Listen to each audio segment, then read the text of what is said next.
You're something of a role model. I do the kind of films that kids really like. And of course people like a little violence in those films because action is in right now. In 1986, our local drive-in was the Canview. An acceptable washroom in that it has a toilet and a urinal, and that's about it. I'd give it a 3 out of 10. Basically your truck stop washroom at the drive-in. That summer, you could have caught inspiring double features like Howard the Duck and the Money Pit. During a holiday Dusk Till Dawn marathon, the quadruple feature was The Money Pit, Howard the Duck, Terry Gilliam's Brazil, and Weird Science.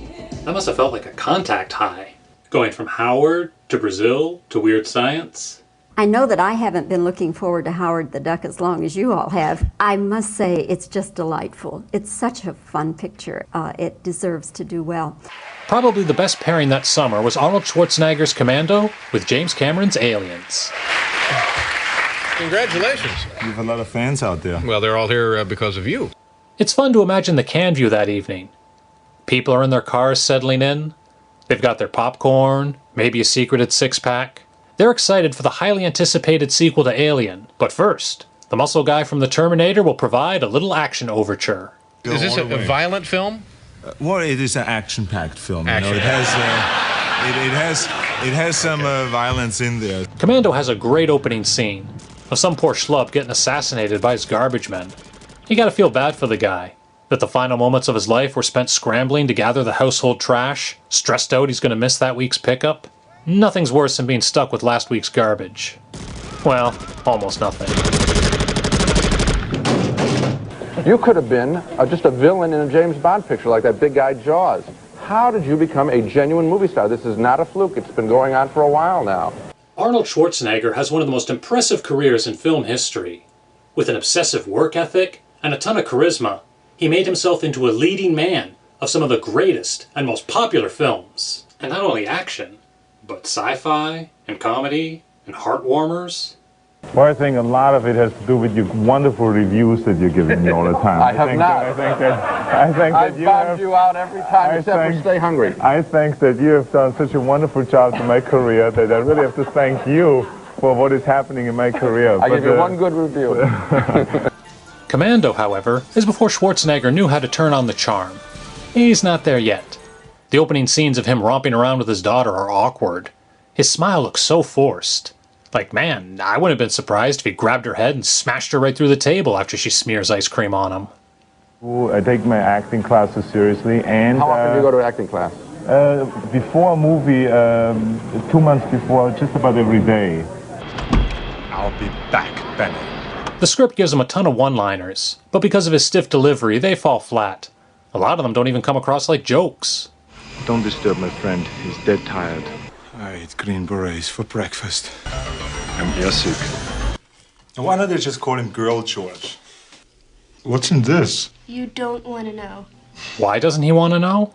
Oh, is this supposed to be a health food joke? That he doesn't want to know it's filled with kale sprouts and couscous? That would make sense if Commando was played by Jason Alexander, but I feel like a guy in Schwarzenegger's peak physical shape is probably used to eating healthy. Oh, thank you. The story kicks off when the bad guys come to Commando's cabin in the woods, shoot it up, and kidnap his daughter, played by Who's the Boss star Alyssa Milano. I think that's one of the problems, that if you achieve so many things when you're younger, you don't have anything to climb up when you get older. But, you know, I'd like to direct when I get older. She went from a beautiful child to a cute teenager to a stunning young woman. In the movie, the bad guys want to assassinate some Latin American president or some shit. Their plan is way too complicated. First, they kill all of Commando's old buddies. That way, the army will send their best guys to guard Commando at his fortress of solitude in the woods, thereby revealing his secret location. This allows the bad guys to kidnap his daughter, and tell Commando they won't release her unless he murders this president. Why do they think Commando is the only one who can do the assassination? They've got all these team members and resources, surely they could have come up with something. But of course Commando isn't a movie you watch for the plot. This whole exposition scene only exists to give audience members a chance to grab a quick bathroom break, or make out with your date. We want to take a look at a few minutes of Commando. Great, yeah, let's see. Yes. The rest of the movie is filled with wall-to-wall action. From the opening murders, to the attack on the house, to Commando riding his truck down a mountain, to jumping off an airplane. We've got fights in the mall food court, and car chases, and guys getting thrown screaming off cliffs. The first half zips by. It's the perfect action movie. The score is unique. A lot of steel drums, with some saxophone riffs tossed in. Use a stuntman for this stuff? Here you cannot use a stuntman because they're all close-ups in this particular scene. There's a couple moments where Arnold's stunt double is noticeable. Not only does he seem to be a little short, but look at all that padding on his arms. If I were Schwarzenegger, I'd be pissed the filmmakers thought this guy looked like me. And when he jumps from the plane, he's just a little hand-drawn animation falling. Well, see, Texans and Californians are much more alike than Texans, and New Yorkers aren't like anybody, you know. They're okay. So Are we beautiful. rolling? You need white balance again? Don't move. Commando ends up kidnapping some woman at the airport. Tommy Chong's daughter, Radon. And then I get questions about Cheech and Chong, and I'm not the daughter of Cheech and Chong. I'm only the daughter of Tommy Chong. She's well within her rights to be pissed. Couldn't he have just stolen a car? Why force her to become his hostage? Now, you're not a big, gorgeous blonde. I'm not. Take offense. I hate to break this to you. I feel a little bad for the cops at the mall. The movie wants us to root for Commando kicking the shit out of them. But come on, these are just poor guys doing their job, trying to help a woman who's been kidnapped. And now they're getting concussed by Commando? Or shot dead? Action! I can't say I feel black, I can't say I feel white. I sort of feel global. And I never play color. I never try to play for color. I play for people. Commando stocks up on supplies by breaking into a gun shop. For a place that has all this military-grade weaponry like machine guns and rocket launchers, it doesn't seem very secure. Why isn't any of this stuff locked up? You'd think this place gets robbed all the time. The only reason Commando gets caught by the police is because he took his sweet-ass time stocking up on everything, like he was in the empty mall in Dawn of the Dead. And speaking of Dawn of the Dead, when the guy Commando killed on the plane is discovered, he looks just like one of the zombies from that film. When the police are taking Commando away, there's a moment where they inexplicably decide Radon is a hooker. Hooker. She launches a missile at the police van, and although Commando miraculously survives, that can't be too good a deal for the cops. So I guess that was the point of having them call Radon a hooker? To make them seem like jerks? So the audience doesn't care there's wives and children who will wake up tomorrow to find out loved ones were obliterated by a fucking missile? Radon is not just a stewardess, but also a pilot, who agrees to fly Commando to where his daughter is being held. The air traffic guy is played by none other than Bill Paxton, who got killed by Arnold at the beginning of The Terminator, and will be featured prominently in Aliens. We lost him, sir. Game over, man. It's game over. The final action scene is Commando taking on the entire island of soldiers. It's almost impossible to count how many guys he kills, and not just with bullets.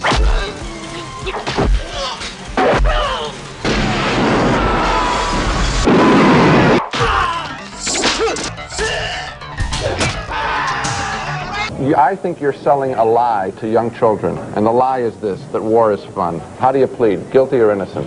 Totally innocent, of course. I mean, I think that you're totally wrong that we are lying or that we are selling war.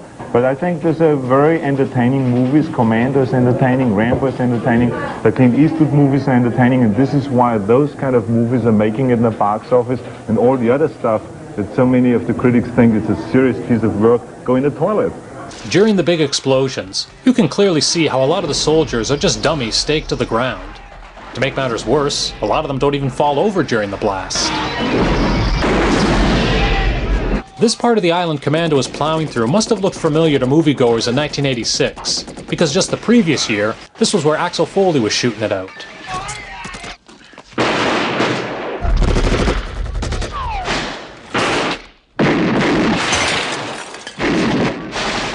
What about Rambo? You think he's selling war is fun? It is fun, you know, in Rambo. No, not at all. Listen, there's nothing fun about it. The man went through a tremendous struggle, and he was trying to get out some American prisoners. I'm not here to defend Rambo. I had a good time watching Rambo. Rambo First Blood Part 2 was the monster hit of 1985, second only to Back to the Future. And it's clear Commando's objective here is to out-Rambo Rambo. It even goes so far as to turn Commando into Rambo. Shirtless to show off his muscles, while endlessly firing a machine gun with a string of shells flailing. Come on, Arnold. You're better than this. Be your own man. The dependable presence of Schwarzenegger is good. He's strong enough to carry a goofy movie like this in more ways than one. If I have a real objection to the film, it's the character of the villain who we saw there in the last scene, who is, I think, almost unmistakably presented as sort of a leather sort of homosexual guy. Absolutely, no question. As if Arnold Schwarzenegger had to prove that he was a man by beating him, and there's something a little weird going on there. This man, great. Great critic. I love watching him. He's not ruining your... He's going on TV nationwide and saying that your movies are no good, and if he's in the newspaper... He doesn't say that. He always says to everyone, go out and see the Schwarzenegger movies. They make you have fun. Still, the ending of Commando is so action-packed, so wild. Audiences at the drive-in must have been thinking, well, this is clearly going to be the movie of the night. Aliens just isn't going to be able to top this, right? D'une groupe des humains, comme nous, qui découvrent un species. When Aliens first came out, the tagline in the ads was, "The new movie." I guess due to the title, they really wanted to make sure people didn't think this was just Alien being re-released for the upteenth time. We Americans are becoming more and more immune to excessive behavior. Come see Aliens, with an S. A new movie, not the old one you just saw on The Late Show the other night. Alien. Parental discretion is advised. Aliens must have been the perfect drive-in movie. Especially these opening shots of space. They must have blended right into the midnight sky, like you weren't sure where the screen stopped. At least I hope so. I'm aware that my memories of the can view are rose-tinted, and it's just as likely they had weak projection, resulting in murky images. Were you and your husband, Jim Cameron, the director, were you at all intimidated by the fact that here was Ridley Scott, who'd had such wonderful success with the first one? We took the approach of, we want to do something different from what Ridley Scott did. We want to make this an action film. We want to make it about a character as opposed to perhaps just a claustrophobic environment, a funhouse. After all the excitement and mayhem of Commando, the beginning of Aliens is serene. The ship floats gracefully in the infinite sea of outer space. Atmospheric music lulls us, while Ripley sleeps like Snow White in her glass coffin. The drive-in audience must have been thinking, okay, we're in for a change of pace here. I respect that James Cameron chose to open Aliens this way, in media res, instead of taking a page out of the Friday the 13th series and starting off with a recap of the previous film.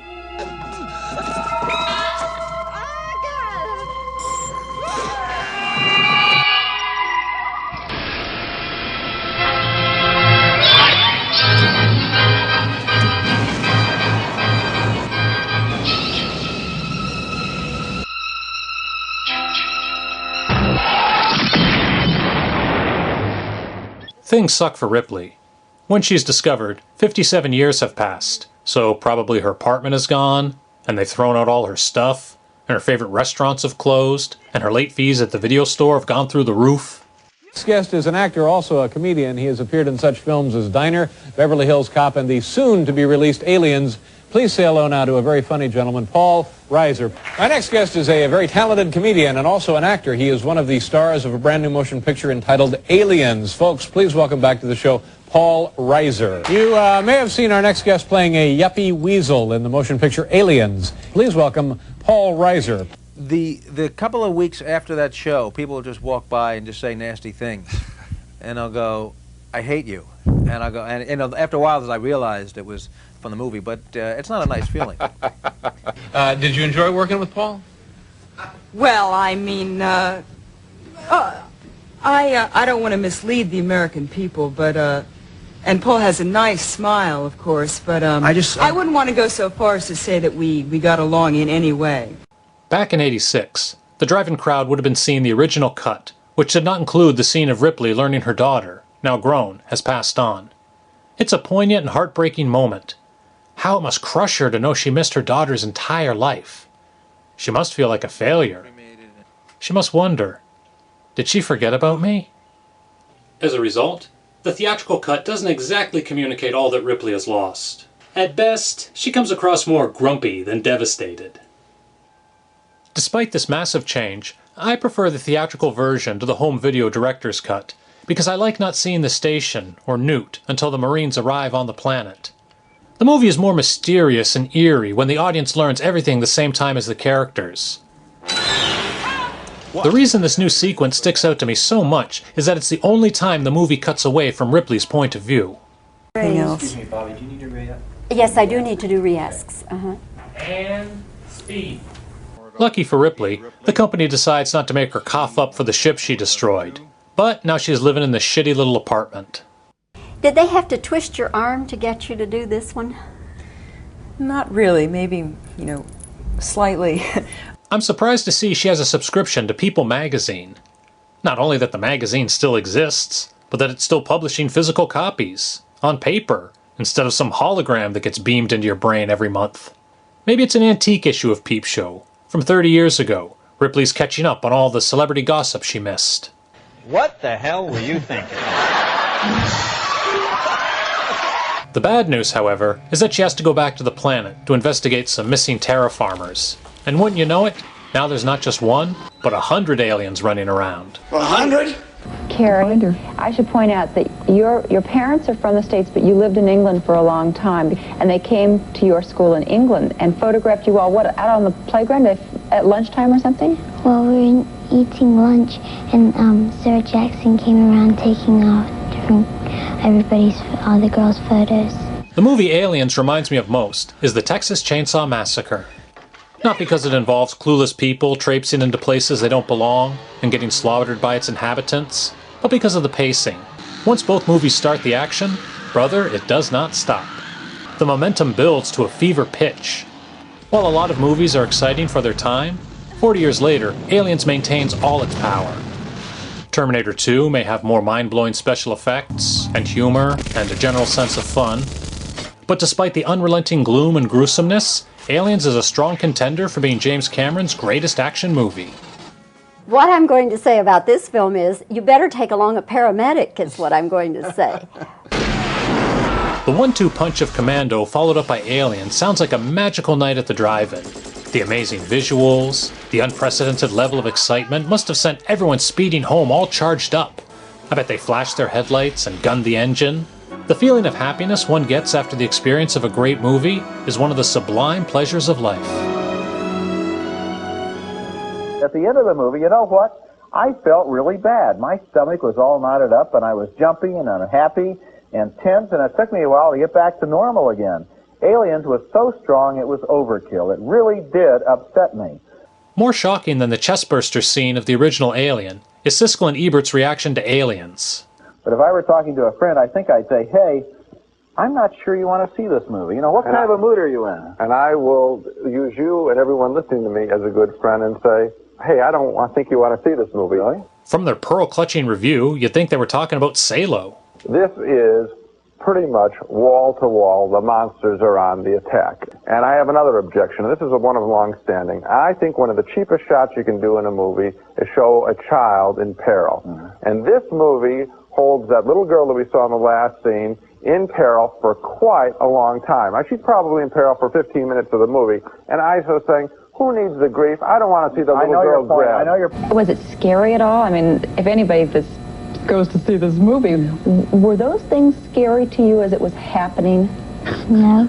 We were too young to see Aliens at the theater, but our parents told us how great it was and let us watch it as soon as it came out on video. In fact, this happened to be the day we got our first VHS player. We started off as a beta family, so Aliens was the first film on the fancy new VCR. And we loved it. Even as 7-year-olds, we didn't find the movie frightening. We weren't traumatized like Siskel and Ebert. Aliens was exciting. It stimulated our imagination and inspired gameplay where we take our toy guns and team up to go around the house hunting aliens. These were games not of competition, but cooperation. Honestly, Aliens is one of the most positive films we could have watched as children. Oh, I just wish it could have been at the Canview Drive-In. What a magical night that must have been. So that brings up Alien 3. Oh, well. I'm wondering if Aliens 3 is in the typewriter. Oh, not for me, it's not. But if the money were right... No, I don't think so. We throw ourselves into the picture right from pre-production through the end of post-production. It takes us a year to a year and a half to do a film, and that means that maybe a career will only be 10 or 12 films. You can't stay in doing the same thing over and over again. And I would be surprised if it could happen again. And I have a feeling if it happened again that Newt would have grown up, the little girl, and that she would be the one to go off and carry the guns through space. I hear you were always playing tricks on Sigourney. You're a little trickster? Shenanigans.